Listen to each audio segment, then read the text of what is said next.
Now, for those of you who play tennis, this is a big deal. Right? And he did his undergraduate studies at. Although you know the tennis is bigger. Yeah, right. Always will remain a bigger deal. And he did his undergraduate studies at the University of Porto and at the University of Karlsruhe in Germany. And then he did his PhD at the Technical University of Munich, where he finished in 2004, so he's very young. During this period, he also was a Fulbright scholar at the University. And then he joined the Faculty of Computer Science at the University of Porto, where he leads a group on networking and telecommunications at the Telecommunications Institute. And his interests are in information theory, theoretic security, communication networks. And he leads a particularly vibrant group in Europe that's looking at information theoretic security. And this is a field that is growing so rapidly that it's a bit scary. And today he's going to talk about information theoretic security for wireless networks. Thank you. Well, thank you very much, Prakash, and I'm really, really grateful for the opportunity to visit University of Maryland, where I know so many people, and I'm very, very impressed with what I've seen so far.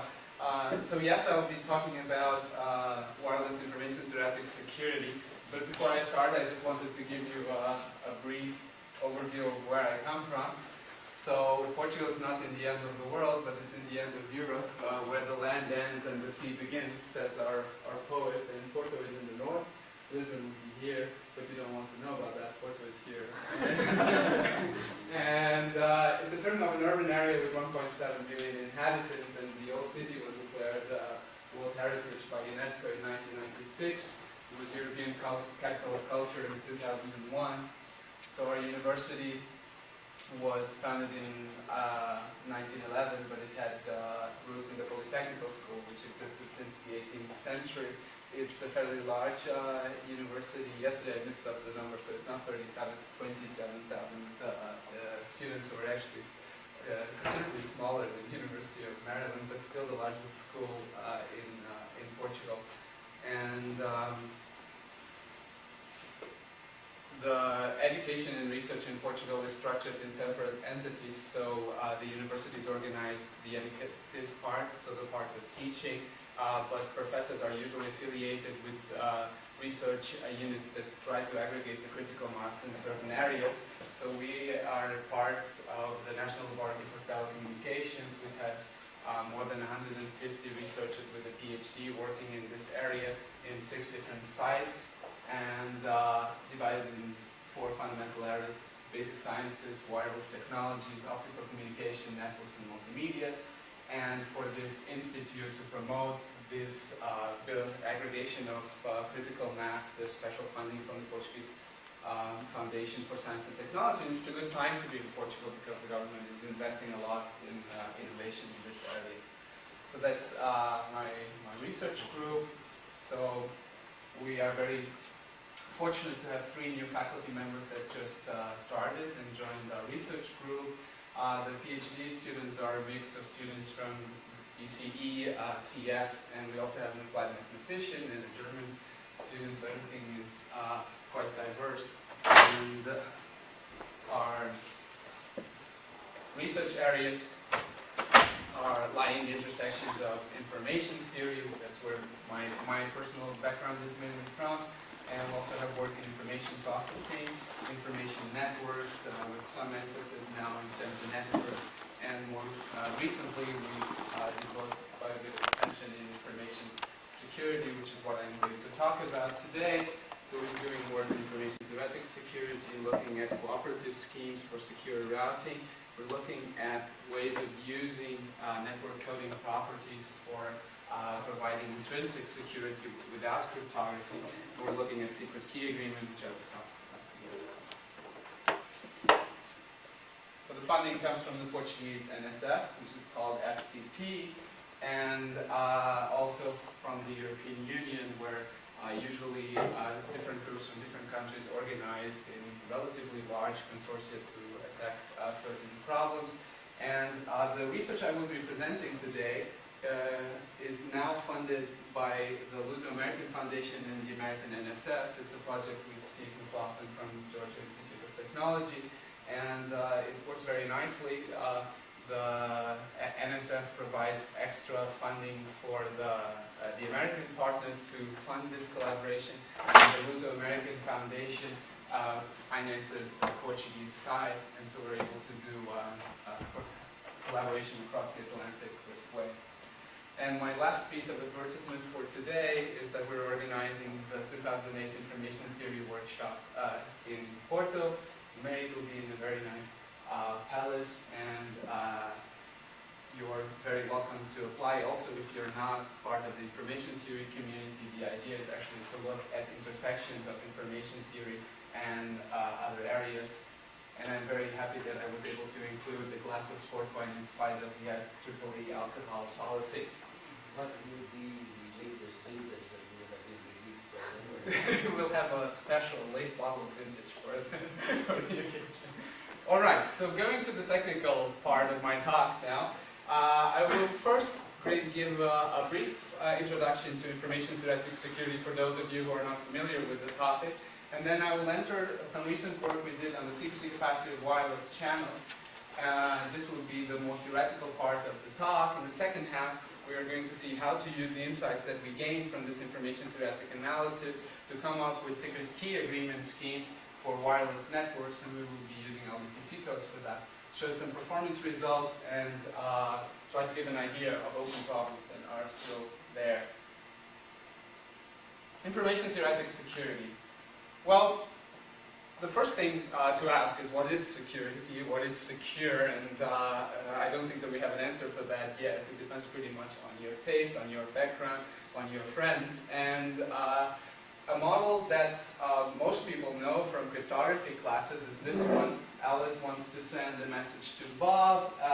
There is a clean channel between Alice and Bob, and Eve, the eavesdropper or the attacker, also has access to this channel. And essentially, Alice, Bob, and Eve all know the same cryptogram, that is the result of the information processing on the message carried out by Alice. And the way to ensure that Eve is not able to recover the message is to use a secret key and do some kind of encryption that guarantees that when you know the key, in this case Bob would know the key, decoding or deciphering is simple, but if you don't, it's very, very difficult. And this is what we call computational security. So essentially, we assume that there exist functions which guarantee that if you know the key, it's easy enough to decode. If you don't, it's extremely difficult. But these assumptions are generally unproven. You assume that functions like the discrete logarithm or factorizing large integer numbers is intractable, but if p equals np, there goes your computational security. Or, and that's another attack people are now becoming more and more aware of, is if people do come up with quantum computers that can factor more than just the number 15, which is our current status in this area, then essentially you could actually get rid of this complexity in the sense that you will be able to break those ciphers in polynomial time. And another characteristic of this type of security is that it's usually left for the upper layers of the protocol stack. At the physical layer, at the bottom, all you expect is that the channel code is going to guarantee that your channel is indeed clean. It doesn't have errors, it doesn't introduce any kind of noise, so they don't ask, the cryptographers don't ask for anything else from the physical layer except that they provide this channel. But we could ask, why shouldn't we use the characteristics of the channel to provide security? And that's what we're going to see next, how to do that. And one other interesting thing about computational or security in general is that it's actually not been a major concern in designing protocols and protocol stacks. in the sense that you have the layered model, the TCP/IP model, for instance, where you deal with all the problems that come up in communication in each layer, where each layer provides an abstraction to the layer above, but there's no layer for security. So security is usually viewed as an add-on, something that you just add to each layer, and it's not used in a comprehensive way. So all these are hints that we need to think about security in different ways than we do right now. So information-theoretic security actually came before computational security, and it came from the work of Shannon, which basically mean, depending on whether you like the concept very much, called this type of security perfect security, or more recently unconditional security. It really depends on how much a fan of the concept you are. But essentially, it's accepted also by cryptographers that it's the strictest notion of security. And why? Well, it doesn't assume any kind of computational difficulty. It just tells you that the knowledge that the eavesdropper gets from the channel should not influence the probability of the message when you're trying to guess it. In other words, your uncertainty about the message when you know the cryptogram has to be equal to your uncertainty of the message when you don't know the cryptogram, or in other words, the mutual information between the cryptogram and the message has to be zero. And Shannon proved that the one-time pad provides this form of security, but he also proved a somewhat pessimistic result, which is that the entropy of the key has to be larger or equal to the entropy of the message, which basically tells you that your one-time pad has to be at least as long as your message, which means that if you're transmitting a gigabyte of data, you're going to have to generate a key which is a gigabyte long. And so... If you change the time pass by time, it's even worse. Sorry? Because if you don't change the time pass... Oh no, if you don't change, then you lose security. So eventually... Exactly. Exactly. So, everybody who's been to a cryptography class learns about this concept in the first lecture, and then immediately it learns this is very nice, but it's not practical. Okay, and this has been for a very long time, since Diffie and Hellman in 1975-76. The way to train people in security is to tell them that this concept is not practical. So it will take another 20 years to convince people that it may be practical, but we're just starting to understand how to do it in practical ways. And here's a model for that. So instead of the clean channel, we now just take a communications point of view and just look at a channel which introduces errors, and the channel is governed by the conditional probability of P of y given x, and we assume that E also has a noisy channel which degrades the channel output observed by Bob, such that Eve actually here in this problem statement has a disadvantage in comparison to Alice and Bob. And we have two criteria. On one hand, we want reliability in the sense that Bob should be able to decode the message with arbitrarily small probability of error in the typical information-theoretic sense. And for Eve, we want that the correlative mutual information between the message and the vector of channel outputs observed by Eve goes to zero for sufficiently large n. Yes? Does it make sense to also consider the model where you have for E probability of Z given X rather than Y? Why should you be observing the output for the message of both? Well, the answer is actually technical, in the sense that to solve this problem, you are going to need a Markov chain between X, Y, and Z. And in this case, Weiner was able to prove that there exists a positive, strictly positive secrecy capacity, which means that there do exist rates at which Alice and Bob can communicate both reliably and securely, satisfying these two criteria. We will see. Yes, we will see in a minute how Chisholm and Kerner looked at the more general case to provide exactly the answer for what you are asking. So for the degraded case, we know that there exists this rate, and what does it mean? There exists rates. Well, basically it means that there exists channel codes which can achieve both a small probability of error and It's all asymptotic in time.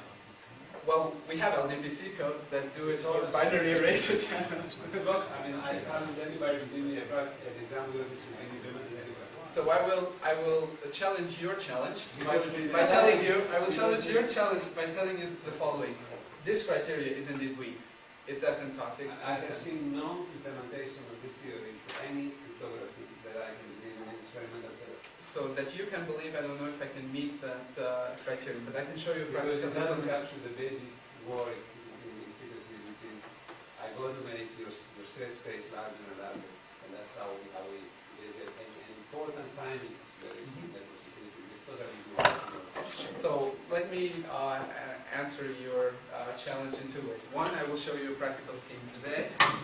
Two, I will tell you that this indeed is a weak secrecy condition, but you can make it stronger in the sense that by using hash functions, you can show that you can remove basically this factor here, and you can bound the mutual information not only in terms of rate, asymptotically as you are saying, but in absolute terms, in the sense of the number of bits that the eavesdropper is able to receive.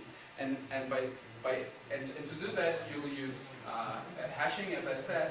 But this hashing has the nice property that it guarantees you that the total amount of information that the eavesdropper is able to get actually decays exponentially fast with n. So I was just looking at the classical formulation. There are some improvements. We had some wonderful on debates this. on this program, and there is an idea. Yes. I was in the minority. Yes, Steve McLaughlin presented. There were about 5 or 6 people, but I was in the minority, but nobody was able to answer my question. But if you remember, I will keep asking. But But some information here is answered. but if you remember correctly, we had this discussion in Greece last year in 2006. But essentially, I think that is a very valid point that you are raising, and I think that the answer goes through understanding what the secrecy criterion is actually about, and showing that you can make it stronger than the classical formulation. So I'll go back to that in But that should be prepared because In a minute. So that should Disrupt. No, He calls me disruptive. the more disruptive you are, the better my talk becomes.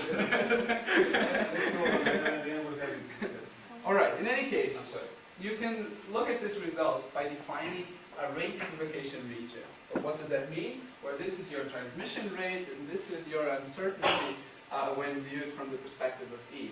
And essentially, you could say, okay, I transmit at the capacity of the main channel, of this channel, and then Eve also, of course, has some errors here, so her uncertainty is going to be some level B, and that's what I get when I use standard channel codes.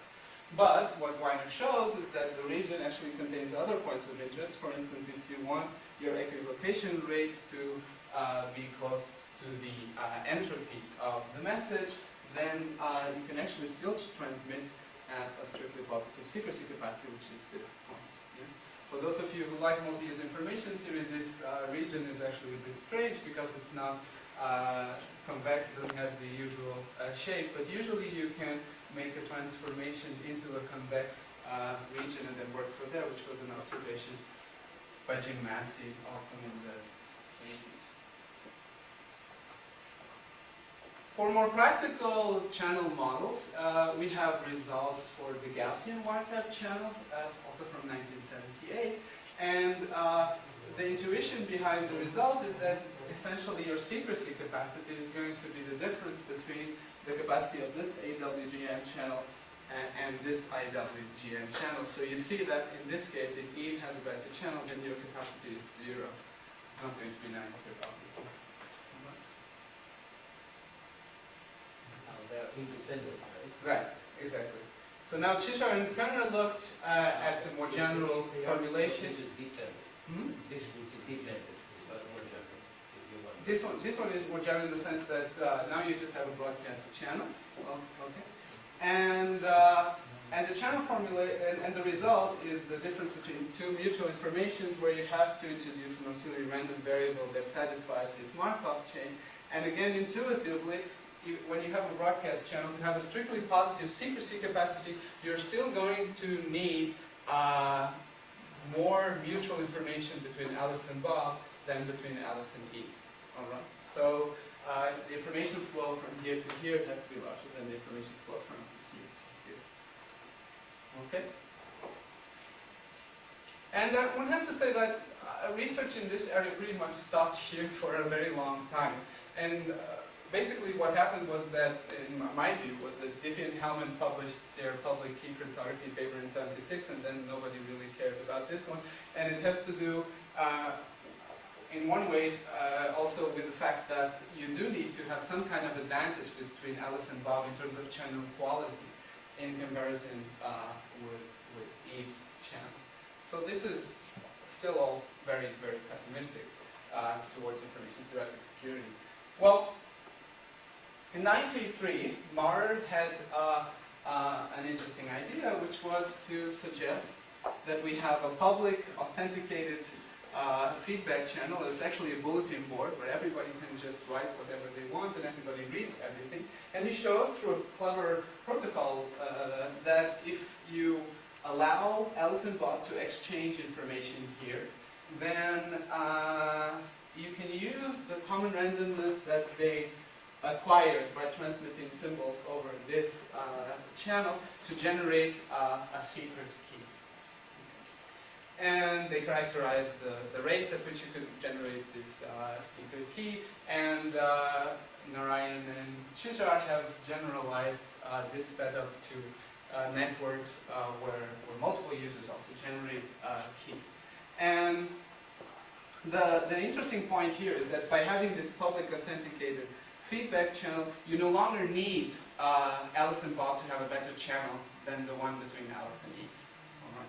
You still need that Eve has a significant probability of error to be able to generate secret keys at certain rates, but nevertheless, you can do it even when Eve has a very good chance. So that was the novelty here. And the point where immediately cryptographers say, oh, but it has to be authenticated, is argued by saying that you could imagine Alice and Bob to have a small key, initial key, to establish this authenticity, and then to generate the keys that they need online.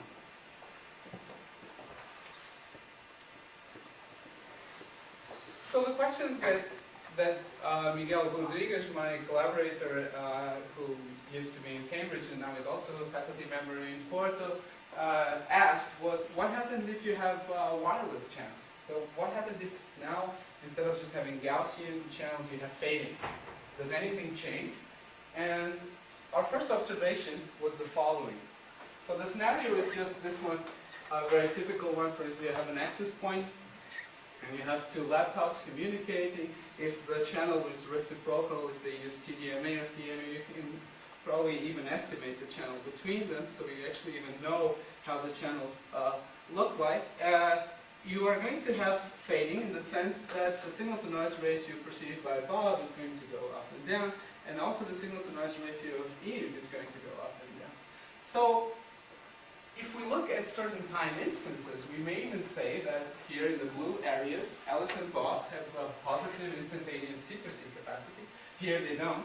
Here it's impossible to communicate securely. What is instantaneous capacity? I will define it in the next slide. But basically, you could imagine, let's imagine that you have this slot. This slot is long enough for you to transmit a code word, and so you know that there exists a channel code that is going to allow you to achieve reliability and near to zero mutual information. Yes, no, absolutely. I mean, you have to, if you know this SNR, you can compute. So let's make. If you're going to use a time scale argument, you have to have enough time so your information theory can work. This stage is too fast. Yeah, you just have to set your epsilon and your n. No claims have been made with respect to So the only thing. Makes sense. So we'll see. We'll show you the definition. It's like instantaneous frequency. Well, you can define it, yes. Let's see what we can do. So let's imagine. So do you agree with the term instantaneous SNR? No. Okay. So then, so if you don't agree with that term, then you're a bit of a problem. There are a lot of self-contradicting definitions of communication. you're saying that power is an average over time, and so you can sometimes frequency, sometimes SNR, sometimes capacity. Okay, so let's define. So find the property, you can define the time scales carefully, and then talk about what is long versus short, and then All right. you can go make progress. So the rigorous definition is in the next slide. This is just intuition for people not to lose immediate interest about what I say. Okay.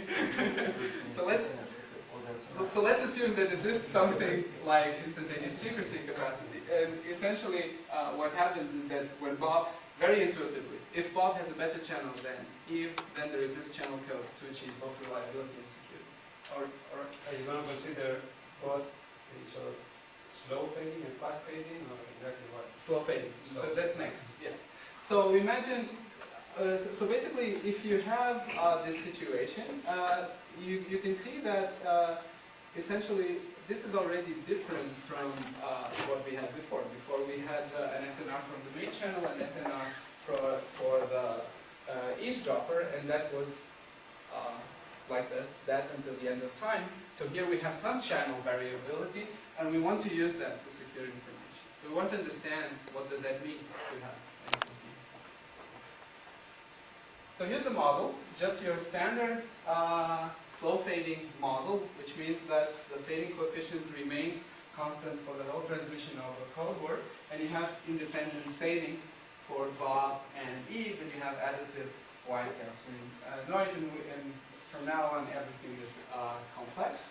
And we will use the fact that the SNRs are exponentially distributed, but I won't go into the details of it here.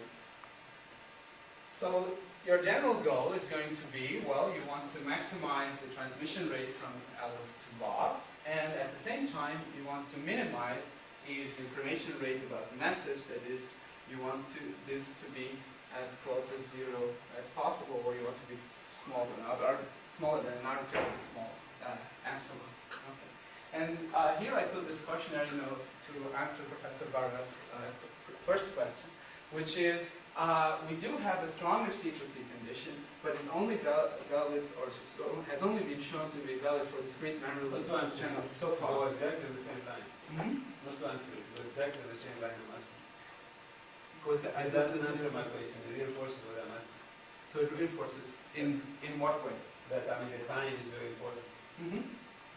Yeah, no. It doesn't answer my question, it reinforces it. Definitely, you're going to have enough channel uses to have enough channel uses to guarantee that the global information that your eavesdropper gets can be bounded, and you want it to go at least exponentially fast to 0 with your block rate. So this and that's the disclaimer for all the results I've seen so far in this area, is that for discrete memoryless channels we do know how to do it using hashing, but I have not seen so far a result that shows that, like in Maurer and Wolf's work, also for continuous channels, you get the same secrecy capacity and the same secret key rates for both the weak security criterion and the strong security criterion. So this is work in progress, so we're working on this. You have to do discretization, so I spent an afternoon discussing that with Dr. Narayan yesterday. And so this is something that is very important that we really need to work on to be able to convince cryptographers that this type of security is valid or useful. Okay. So what we call instantaneous secrecy capacity, but now I'm afraid of calling it instantaneous. Well, no, I will call it instantaneous secrecy capacity. Okay, I get it, my strength now. And essentially, you'll have, in a certain time slot, you have a value for a signal-to-noise ratio that will not vary in that time slot because you're considering slow fading. So if you're transmitting at high rates, this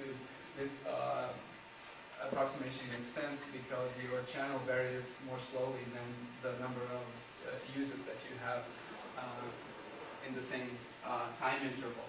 Okay.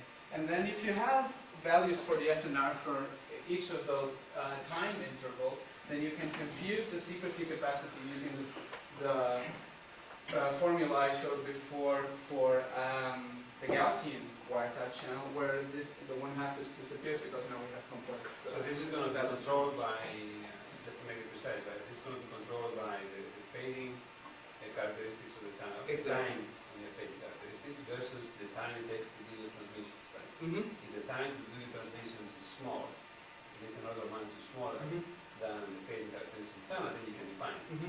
I have no problem with that. Right. I just want to make sure that when people prove things, that there are values in the system, Yes. that they are not just qualitative statements, because that's when we get in trouble. But that's the slow fading model that we are using. So other people, after we published our work at RSIT last year, have looked at the ergodic case where the fading is fast and varies with every symbol. But then, at least as far as the proof technique is concerned, you have to wait until the end of time to have all channel realization and to be able to choose your cohorts. So now there's a standing argument which model makes more sense. And actually quite aggressive. It's, if you read some papers. And so if you take that point of view, I have no point because I have no real argument because the consequence of what you say, if you want to go along the line, is that the packets, right? Some of the packets for wireless communications are very small because they try to avoid. Sure, and you do header compression. And if you look at, for instance, what we do voice over IP, the IP packet may be 1500 bytes, but the actual packet that goes through telephone is 30, 40 bytes. Because they want to be able to control almost packet by packet what happens with the data. But your On the LDPC, practical side, yes, but your LDPC codes will be able to come close to the capacity at 10,000, 20,000 bits block length. we can talk about that also. So there are. I'll show you an LDPC slide in about 10 minutes. All right. So so whenever you have better SNR on the main channel than on the wiretap channel, then you can compute the secrecy capacity value using that So formula. this assumes that you can measure, right? No, so far I haven't made no No, assumption. but if you are the first one, okay. So far I have made no assumption at what Alice and Bob actually do with this. So Oh, this is just the physics of I've the. read your papers, that's why I... This is just the physics of. I'm very grateful. You can't believe. I mean, this is what I like most. In that respect, I'm almost rushing. Okay, so if you have outage probability, okay, and you can define it in this context this way. One possible way of defining it is to say, okay, Alice chooses a target secrecy rate, okay, and now you look whether the channel delivers this secrecy rate or not, in the sense that if the secrecy capacity is below the target secrecy rate, then you have outage. You can transmit, but otherwise you can, using, for instance, secrecy capacity achievable channel. Okay? So that's the definition, and you do a little bit of maths with this, and you get an expression for the outage probability that depends only on the average SNR values of the main channel and the wiretap channel and the target secrecy rate, and then you can plot a few curves to see if you understand what this means. And then you see that you can plot the SNR of the main channel and basically vary the SNR of the wiretap channel, and you can see how the outage probability behaves for different values of this, and the secrecy rate in this case, for target secrecy rate in this case is 0.1. And since there is a relationship between the signal to noise ratios and the distance, if you take a model of attenuation, you'll be able also to get some conclusions about how far your eavesdropper needs to be for you to have small outage probability. And so you can just draw from the curve. You see this is the relationship between the distance between Alice and Eve and the distance between Alice and Bob. And obviously, if Alice and Eve are much closer than Alice and Bob, so if the eavesdropper is just next to you, it's going to be very difficult to guarantee that you can transmit securely over a large number of time slots. So that could be translated to just strictly power, right? Just strictly? The power part. Yeah, also, we didn't look at that, but Hesham El-Gamal, for instance, looked at power strategies for this problem. Because I can translate most of the times power to distance to distance. Exactly. Power. So you could say that, for instance, even if you don't have any channel state information about the channel to the eavesdropper, assuming that you have some feedback, for instance, between the base station and the transmitter, and you know at least the channel state of the main channel, you can set a threshold and say, I will only transmit above this, and then you will say with a certain probability you will be able to guarantee information-theoretic security. So you enter a realm, it's true, of probabilistic arguments. If you don't have channel state information, the best thing that you can say is that with certain probability, I will be transmitting securely. Yes? The gap in transmission takes place regardless of whether the channels flip one way or the other, transmission takes place, or during the entire time period. But the security notion is computed only when Alice's channel is better than, or Bob's channel is better than Eve's, right? So it depends. I mean, one strategy is to say if you have perfect channel state information, you transmit only when you have when you have secrecy capacity and you just don't transmit when you don't. But this requires that you have information from both your channel and the eavesdropper's channel. If you know that. And you have the comparison. In this case, the following complication, right? I have to have problem signals to do that. And if I have an attacker, he will not be cooperating with my problem signals at all. No, absolutely. And then in addition, even if you manage to get it by some sort of attempt by the eavesdropper to pretend that he's on the good guys, if he replies to things like that, then in addition you have a delay that this is called measurement process. Okay? So one has to be careful to prove Absolutely. that the time delay is introduced by all these mechanisms, even in the situation where you have the most advantageous scenario for what we're talking about, but it can be done and still remain in the relative time frame that we're talking about. This has to be done. Otherwise, the reason that you find this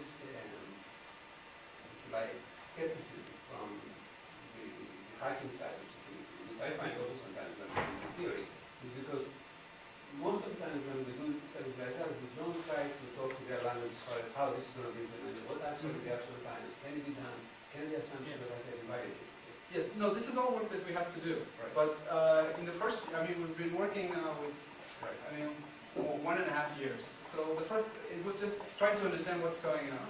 So now we're actually at the point. So I've been talking to a lot What I'm of. trying to tell you is, Yeah. is trying to say, because I've been there. Okay? One has to reduce the hype. No, let me tell you the Polish one. Okay? Yeah, trying to tell to the security, the practical security guys, okay, that they drop this without consideration. It's like making a negative statement for them. You won't win the battle. You have to go and put it in their language and convince them that something like that can be understood in terms of the terms that they could carry out. Then you will win. That's their major sort of concern. No, I understand. I hear you. I mean, I think that this is true. I found it so far I find it extremely hard to convince cryptographers. I find it extremely easy to convince communications engineers because now they find another field where they can apply their LDBC codes and their ergodic fading analysis and whatnot.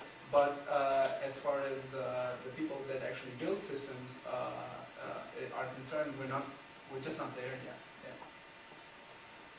The reason I asked the question was when you look at the ergodic case and you look at those chunks where the bad person's channel is better than the good person, then if you look at the notion of strong security, it probably won't hold because you have to look at the mutual information without normalization.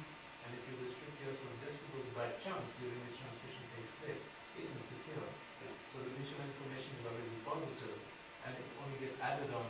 So it may be hopeless to ask for strong security. I would be happy to have the strong secrecy at least for now for the Gaussian channel. Because we don't even have it for the Gaussian channel when we have the degraded case. So if we're able to look at it, then we can see whether it carries over or not. But it's already, as we discussed yesterday, it's already pretty tricky to get it for continuous for Gaussian channels. So, I mean, it's good. We have a lot of work to do. So, the other question, of course, to ask is, what if I fixed my outage probability? What is my secrecy capacity? And we can plot some curves for that as well. And then you see here for very low,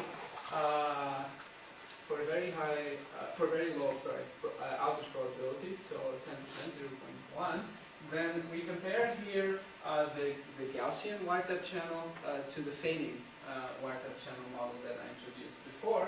And you see that in general the Gaussian is better. So the thicker lines are the AWGN case. So here you have the SNR of the main channel. It's parameterized with the SNR of the eavesdropper channel. And you have the normalized outage secrecy capacity for a fixed value, in this case 10%. So the thick lines are for Gaussian, so without fading, and the thin lines are for are with fading. And so you actually get a larger secrecy capacity in the Gaussian case for low outage probabilities. But if you have a high outage probability, then you actually see that fading helps you. So the thinner lines are now above the thicker lines. We'll see a better picture in the next slide. And this scenario with high outage probabilities is actually where, on average, your eavesdropper is much better than the legitimate users. So this case is actually the one with more practical interest, I would say. And in that case, you see that fading actually helps you get a higher secrecy capacity. So you can plot averages, which is what you see here. And this is reminiscent also of the ergodic formulation that people are doing, where you basically average over all possible realizations of the fading. And we just did it to show that in this case you see the secret in the Gaussian case with the thick curves. You only get the positive secrecy capacity when your main channel has a capacity which is larger than the wiretap channel, like even in this case. And but in fading, you don't see it very well in this projector, but the curves go like this, and it goes like this. So actually, you see that you can still communicate securely even when, on average, Normalized capacity means you take into account the outage. It means I've normalized with the value with the Gaussian. So that then do you, when you say fading helps, you get a higher capacity, but since you have a higher outage probability. No. That's included here, in the sense that you see, for instance, when what happens is that until a certain value, even with outage, you're able to transmit more bits securely than you are able for an AWGN channel with the same over the entire duration, or over the yeah, asymptotic. So then you take into account. So for example, if you put outage probability 99%, the 1% of the time you're going to be communicating effectively. So then, in that 1% of the time you have rate R, your real rate will be R over 100. So that is that's encountered. So fading, the basic message is that fading helps you. But so does it help monotonically? I mean, if I keep making the outage probability closer and closer to 1, will it still get better overall capacity? That doesn't. No, I don't think it would have to be. It converts to the other one. So if you look at the case where you don't have any fade and just two Gaussian noises, and E is a bad person, E, right? That noise has a larger variance than what possibly I have? Yeah. Okay. Then it's zero, right? The answer is zero. And in that particular case, if you stick in a fade, then you get this behavior. It's part of the Gaussian variance. No, but I'm asking, is it monotonic in the outage probability? As outage probability is being set higher and higher. So what you're saying is that if I increase, so we're actually looking at Is this it going curve. to be getting better? Yeah. You're going to reach an optimum. Was. As outage increases, I understand that as outage increases, you're doing better. No, I didn't say that. What I said was that, what I said, I understand. What you're actually asking the comparison between these two curves. Yeah. So what you're saying is that for low outage probabilities, I said the Gaussian is better. And then I told you, okay, but look at this example with a high outage probability, here fading is better. And what you're asking is if I increase it, will it become, no, I think at some point It should, right? yeah. Can get something out of nothing. Right. except for cold fusion. Simple information theory. All right. So before I go into the practical secret key agreements, just a comment that in the last year there has been an explosion of papers in this area. So now people have looked. Especially, one has to go one step back. The first credit in this area should actually go, I think, to Al Hero, who in 2003 published a paper on using basically space diversity to guarantee security. So we looked at MIMO case and more from a signal processing point of view that you just do beamforming away from your eavesdropper. In 2005, Blahut and Parada and Blahut looked at softening multiple output formulation of this problem, but they looked at the degraded case, they did not look at outage. After we looked at outage, there were in parallel lots of work going on at different places in two different directions. One was wireless models where people looked at ergodic fading ergodic instances. There's some work already on cooperative diversity with security constraints. And the other one was following the discrete memoryless channel formulation and generalize it to multi-user channels.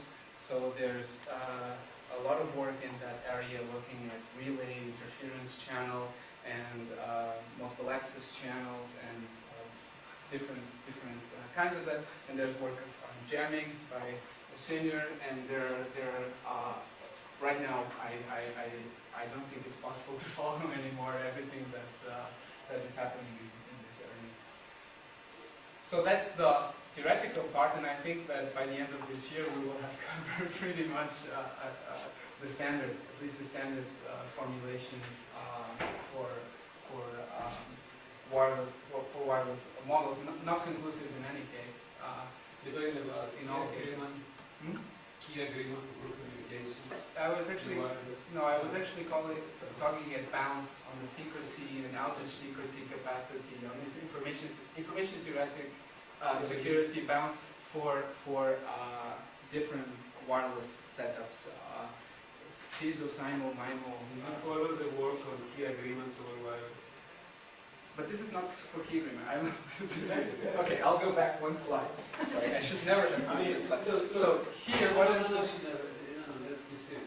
There's no security in group communications without key agreement. Yes. Because if we're going to have a group communication, we have to have a common key. Right? Now, in wireless, when you try to establish key agreement, you have another problem. Okay? That cannot always communicate with the users. You're losing the communication descent. That is the maximum amount of overhead every time you need to rekey the group changes. Right? There's an enormous amount of work on the security side of that. Okay? You cannot talk for group communications, right, in wireless, without being aware of what's going on there. Because so my statement was restricted. My statement was restricted. Capacity, right? The people will ask you, and I will be the first one because I work in this area a lot. How did you do it? So the first valid question. May I give an attempt of a valid answer? The thing is the following. My statement before was referred strictly to information-theoretic models and computing this kind of outage secrecy capacity and outage probability, and it's basically maths. Okay, so. But there was, I mean, if I want to advertise it, there was a beautiful application of information theory here by my ex-student, Prada Kubadan, where he actually showed how you can actually use logical P3s and found that this was a complete analogy to the fundamental coding theory. About, what is the advantage of having logical P3s for this key versus not doing what other people were doing before? Actual costs of computation, memory, and communication in the group. So there is an impact, but in a different direction, not in the direction. So let's talk about secret key agreement right now. Because the secret key agreements, they have a major flow, right? Unless in the round that you go, you try to establish key agreement, somebody misses his turn, you start all over again. There are a lot of problems with this type. You cannot take, for instance, group if you come and put it here and it's going to work, right? This is where all the research is going on, because in wireless, you cannot guarantee that you're going to connect because the transmission will happen. Right. So we're now going to see a scheme where you So if I understand, I want to understand correctly. You're talking about this work that we had before, as far as just computing secret capacity. So exactly. So I was concluding the section on secrecy capacity stuff, saying that right now there are lots of people with very good mathematical skills that are working on all formulations one by one. I think that this is a correct statement. Whether they'll still be doing it, I don't know. But right now they are, and they are publishing very rapidly on this. Okay. Do you guys try to publish in crypto or something like that? I tried publishing This one. is where you have to go. I tried to. Why? I tried to. Because here. Okay. Anyway. But then you're not make anything. Okay. All right. You can publish in the Washington Post. I mean, why? You can publish it. So, all right. So let's now go. I mean, I welcome this discussion, and I have been trying. I've been talking to cryptographers like Rosenblatt and different people on this issue, and I'm trying to understand what their concerns are. And my impression at this point from the crypto community is that there are certain dogmas in terms of the computational assumptions and where our problems really don't fit. I mean, it's just, and it's very, I find it very, very hard. It doesn't mean that one does not have to do it, but it's hard bread. And I did try to submit to crypto a different paper on bit commitment over Gaussian channels, and it was rejected with kind remarks that I should be doing something else. Okay, so basically, opportunistic secret key agreement with LDPC codes. So this is work with, again, Miguel Rodriguez, but also Matthew Bloch, who is a PhD student of Steve McLaughlin at the Georgia Institute of Technology.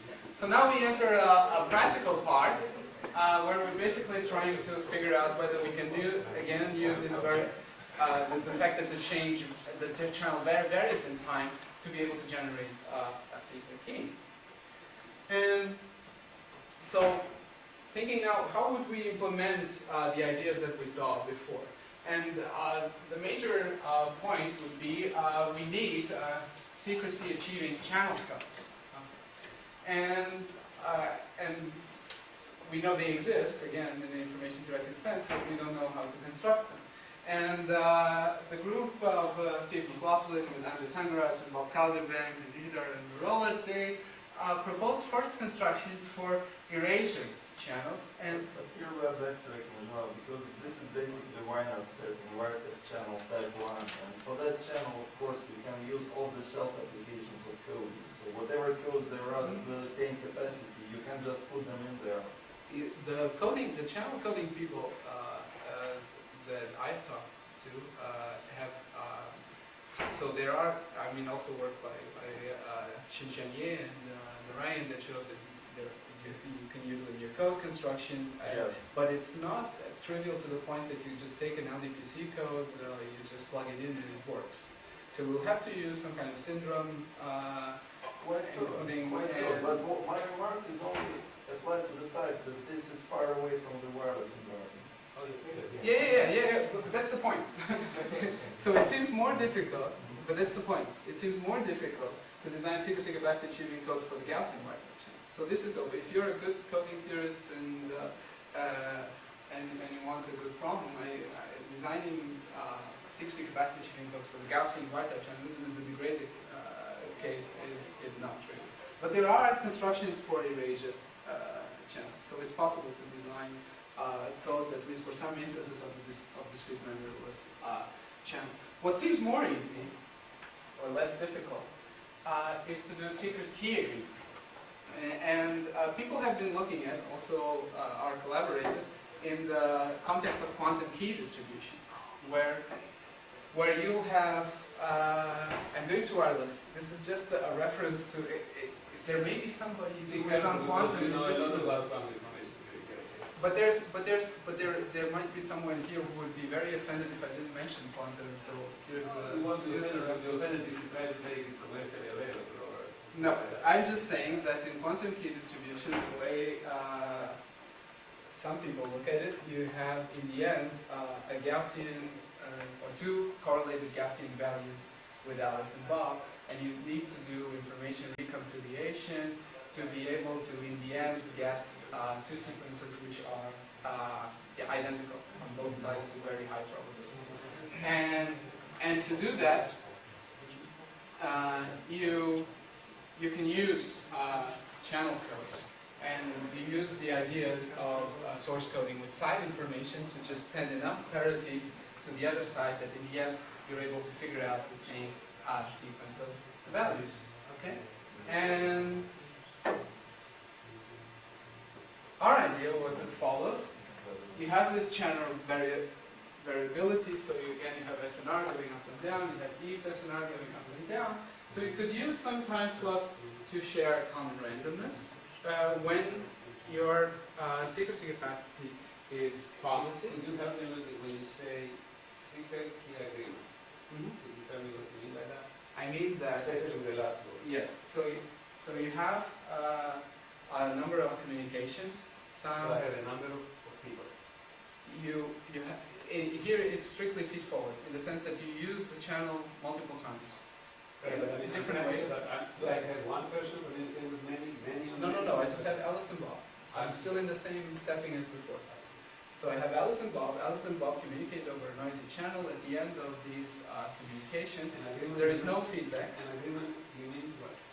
At the end of these communications, Alice and Bob have two sequences which with overwhelming probability are going to be identical.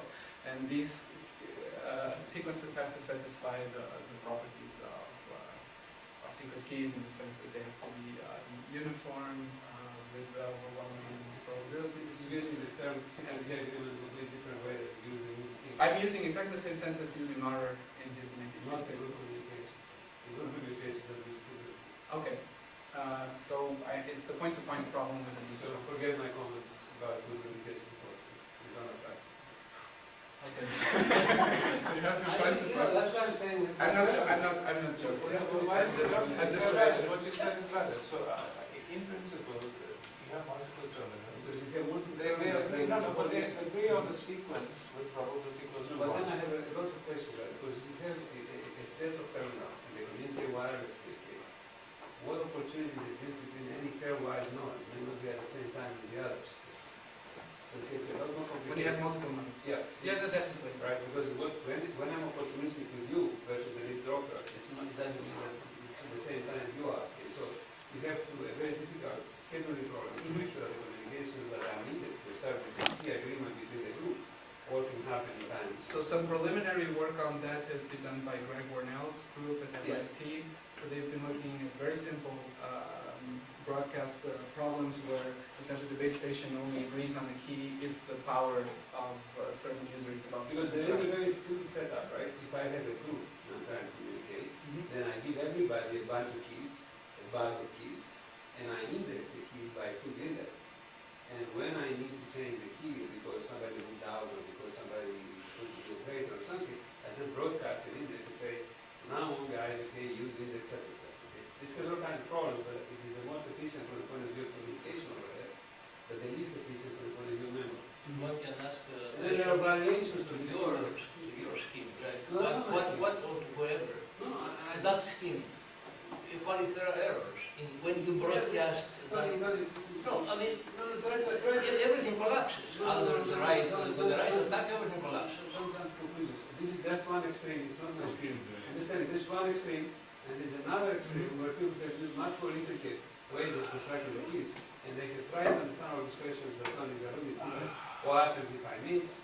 What if there's miscommunications? How people attack? So, but we're not in the multi-user setting yet. You know, even in the multi-user setting, the way we use the term is that if you have m terminals, they ultimately agree, regardless of what protocol they use, on the sequence with probability equal to 1, and this sequence satisfies certain security problems. I mean, that's the abstract definition. You're not claiming any more.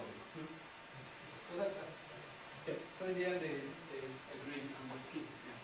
So the nice thing is that again in our setup, and this is exactly the same setup as in the theoretical part of the talk, again you're going to have slots where you are going to be able, you're going to have a positive secrecy capacity, and these slots you can use to share common randomness, so that in the end, basically Alice and Bob, I'll show you how to do it in a minute, but basically Alice and Bob share correlated values of a random variable, and then everything else that Maurer in his paper suggested doing over that public authenticated feedback channel, you can do in a feed-forward way when you have slots that are actually not secure. So we will use these slots to share common randomness. I will explain that better in a minute. And you use these slots to generate a secret key, and then with this secret key you can communicate securely either through a one-time pad, or if you want very high rates, you are going to have to combine this with some cryptographic primitive. So that's the basic idea. So I'll just jump this slide and go straightly here, and I'll just explain to you the scheme from here. So essentially, Alice sends Gaussian-shaped, amplitude modulated signals over the channel, and so after this transmission, Alice has a set of Gaussian values and Bob has a set of Gaussian values. So now, using some bit mapping or quantization, you go from continuous values to discrete, and what you want is that basically Alice and Bob agree on this discrete sequence here, and the problem is, of course, that there's noise over the channel even when you have a positive secrecy capacity, and so Bob is going to have actually Y and not X, and is going to get the sequences, which is the quantized version of Y, and so we have to send enough information so that Bob, using the correlation between X and Y, is able to recover this Q of X. And this is the source coding with side information formulation, where you can use, so you can wolf codes, you generate parities using multi-level code, and then you can actually turn this channel into a clean channel, just like in Maurer's public channel, by using capacity-achieving channel codes. And so you send this side information, you use an iterative decoder, you're able to recover with high probability two sequences that are identical, and then you do hashing magic or privacy amplification to be able to get a key which is smaller than the previous one, but which satisfies the stronger secrecy condition that I referred to in the first talk. And now you have a key, and then you just communicate securely with this key. So that's the basic idea. So the code construction uses multilateral RDPC codes. You take your vector, you do bit labeling, and then for different levels, quantization levels, you use, or different bit levels, you use LDPC syndromes, and this just guarantees that your channel does not introduce extra errors, and so this is the side information that Bob is able to use to be able to get the same sequence as Alice. Okay, so there's some overhead in practice. It's about 10%, so we lose a bit of rate to do this information reconciliation. Okay. So again, this is very close to sleepy move codes, and there are many practical constructions now to do this. So the assumption is Eve is not observing what's being changed? No. Eve observes all of this. All of this. Yeah. So that's why we have to do this privacy amplification step in the end, to be able to make sure that Eve is not recovering an awful lot of bits from the secret key. Okay. So now, if you're really a fundamentalist in information-theoretic security, you say the only way you can use the key is to use it as a one-time pad. In practice, it has a drawback again that you can only generate keys so fast, and so you can only transmit at relatively low rates. So if you are willing to combine physical layer security and cryptography, then you generate a secret key, and which is smaller, say 256 bits, and then you use a cryptographic scheme such as AES, and then you can transmit at higher rates.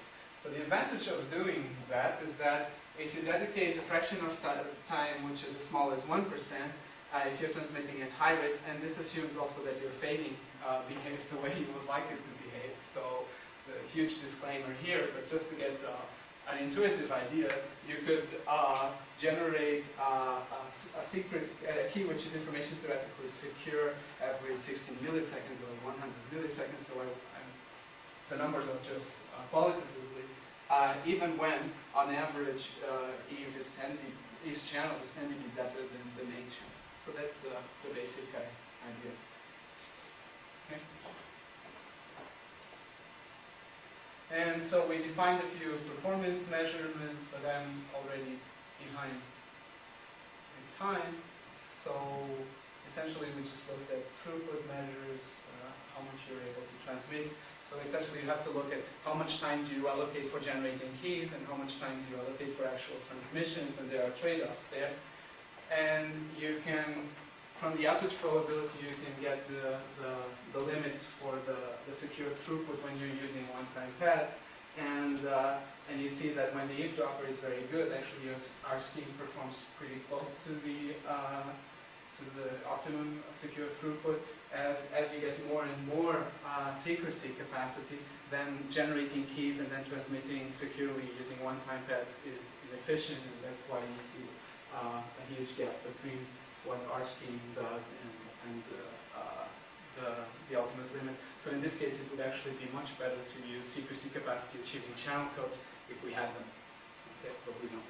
So that's. Is there a natural optimization question here to ask what would be the percentage of time that you would devote to secret key generation so that you maximize the rate of secret communication? Can that be resolved for any examples? Yes, so you can compute it from the expressions that we have in the paper. So you can show you can say. Result that shows a sort of a. So that was what I had here. So this example, right? Okay. So you have so imagine that you're transmitting at 2 example megabits. of numbers, is that the optimum? I'm asking for an optimization. So this is what the scheme, or what the practical scheme does. And you're saying... If I say 2%, what would happen? Less or more? Okay, so you are asking if there is a theoretical benchmark for this coding strategy. We don't have that yet. But it's a very good. All right. Then we looked at also what happens when you don't have perfect channel state information, where basically what you have is a noisy estimate of the channel between Alice and Eve, which has some Gaussian error. And what we found out was that actually Alice underestimates the secrecy capacity, so the probability that Alice estimates an SNR to the wiretap channel that is larger than the actual one is given by this expression, so it's less or equal to 1/2, and so actually estimation errors are, the scheme is relatively robust to estimation errors on the eavesdropper's channel.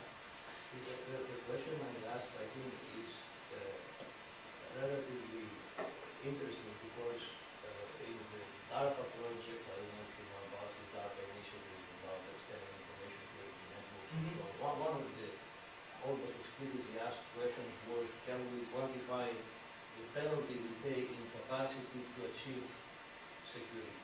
And so, in this limited setting, that would be a partial answer to this question, to say, for this example, the optimum, so the maximum you can transmit, subject to your assumptions or constraints, is this.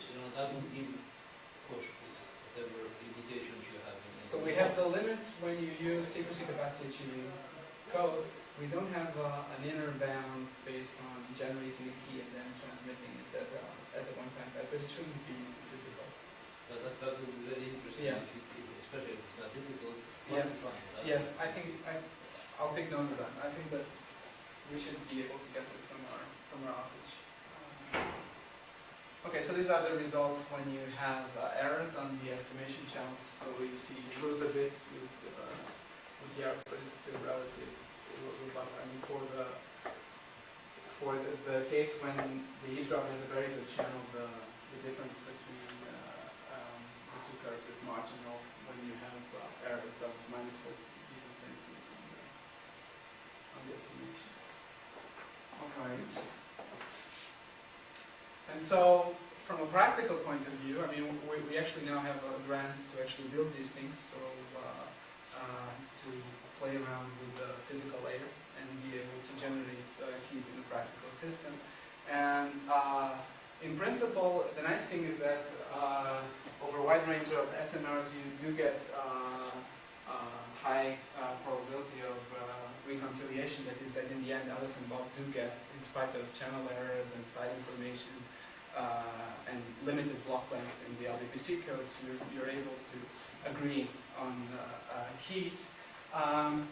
The problem is obviously that the LDPC code needs like 20,000 bits, and this can introduce problems of delay in the whole thing.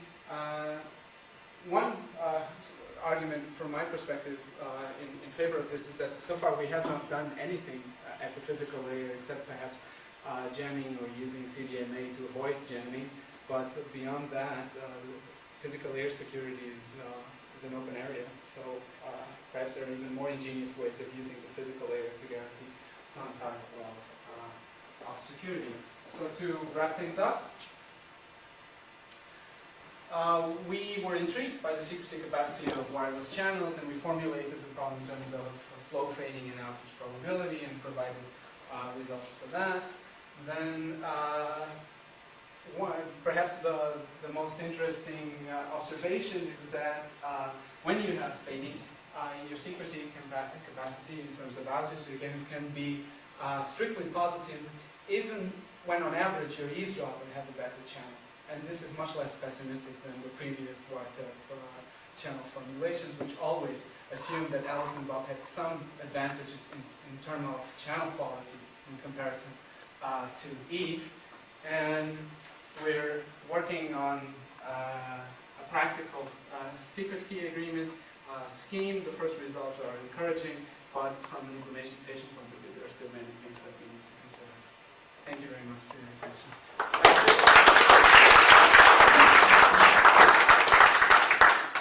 Questions? What about the situation where is it Bob the one who received the information? I have the same problem. Yeah. Yeah. So that's one. What about the situation where Alice receives feedback from what Bob has received? So you're asking what if I have something like this? Yeah. Well, the way that, well, first thing, for Alice to have this information, somebody has to send it, correct? Yeah. So you would assume that Bob would just send. Yeah. So assume Bob has a lot of it's power. channelable. The way that people have chosen so far to use the feedback channel is actually to send other kinds of information to be able to agree on this secret key. And I can show you just the example of how to use that feedback channel. Is really very simple. So I mentioned that you have Alice, Bob, and Eve, and so Alice sends X, Bob gets X plus some noise, Eve gets X plus some other noise. So this is in the broadcast case where they have independent noises. Okay. Now, what can Bob do? Well, he just throws his random number generator and he sends V plus whatever he got. Okay. Then what can Alice do? Well, she knows X, so she receives this. Eve also receives this. So the feedback is noises. Yes, in this case, yeah. And so what Alice can do is she can just sum X, and then so this cancels out, right? And you have V plus E. So this is Mara's example for binary symmetric channel. But Eve, of course, doesn't know X. She only has a noisy version, so she can add X plus V, and so X cancels out. But in the end, what is important is that Alice and Bob have an error of V, Hence, E plus t. So this means that they were able to gain an advantage through feedback, even though E may have a better channel than Alice and Bob. Yeah. So the question now is sending the observed channel output values the best way to use this feedback That channel? is not an unfair comparison because you have a perfect feedback channel and therefore even though Alice Bob channel was worse than Alice Lee, by having no useless feedback, somehow the resources for Alice and Bob have improved tremendously. But it's open to the eavesdropper. The eavesdropper gets everything that is in the channel. Oh, I see. So, Because otherwise, if this was not okay, so I should put here.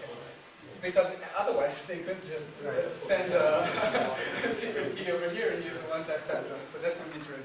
so Joao, along the same line, when you go to the wireless channel, it's assumed that Alice knows the condition of the channel to Bob and to Eve. Right? Now that's somehow provided to Alice, and Eve could see that information. So the security condition in general should say that the message is independent not only of Eve's observation, Yes. channel output, but Yes, I did not mention that, but but the thing is that when you have slow fading, so what you're saying is that you should, so the uncertainty about the message at Eve, it depends not only on what she observed, but also on the knowledge of the channel. But what happens is that for the slow fading case that I studied, this is a constant. It's a constant, right? So, but if it's So if we random on the average, and this is one major question that I have for the people that studied the ergodic case, and I still didn't get the You satisfactory. only have one? No, this is one question. I didn't say it's the only one. But one question for the ergodic case is that in that case, indeed, this oh is, yeah, you have to stick it there. and not everybody is doing that. So it's because in that case it's a random variable, it's not a constant, and so you're But what happens to the secure capacity if you have that feedback? Will it increase? I don't know. So the answer is I don't know what Yeah, the that secrecy was capacity actually was. It didn't seem, to be honest, we considered looking at that, and it just didn't seem. Really agree. It's Well, I don't know if it's because memoryless, I don't know. feedback What? does not increase the capacity of the wireless channel. So I'm very But let's careful assume that the considering noises. whatever feedback No, does. the Gaussian noises, let's assume they're memoryless, right? Again, you know whether there's one. But it also depends on whether you're looking at secrecy capacity or whether you're looking at secret key capacity. Secrecy capacity in this case. Yeah, because because the truth is that for many instances without feedback, your secret key capacity is zero, and your secrecy capacity will also be zero. But with feedback, it's because you can do something like that. It's no longer. This is no longer true. But if you feedback the channel output values, for me, it always seemed like a very unrealistic problem statement because if you have a channel that has enough capacity for you to send without errors what Bob observes, is this really the best feedback strategy? And my intuition is no. Then you should use this feedback channel in a different way. But this requires proof. But do you think it's known for special cases? If there's some markup structure between Alice, Bob, and Eve, this feedback, the value is known. I can tell you. But you cannot increase capacity? Oh, you can. You can. Or you can? Oh, yeah. You can. Even if it's memoryless. I mean, that you can with the general feedback channel, I'm convinced of that, because in many cases, as I said, you have a secret key rate of 0 or a secrecy capacity of 0, and with feedback using this, you suddenly can generate the key.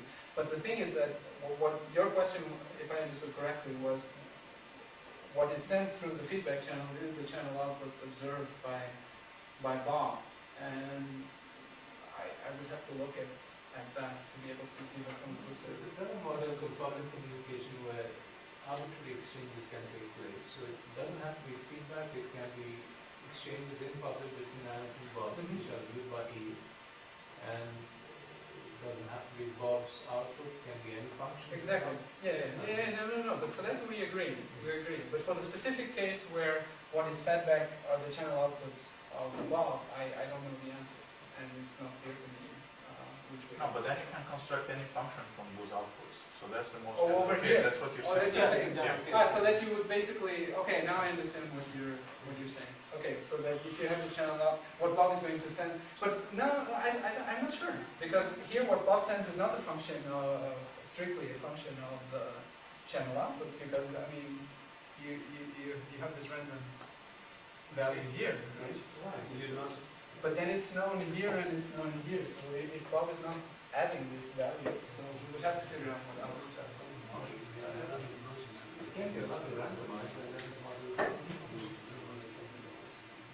I don't know. To me, to be honest, it was a problem statement that didn't seem.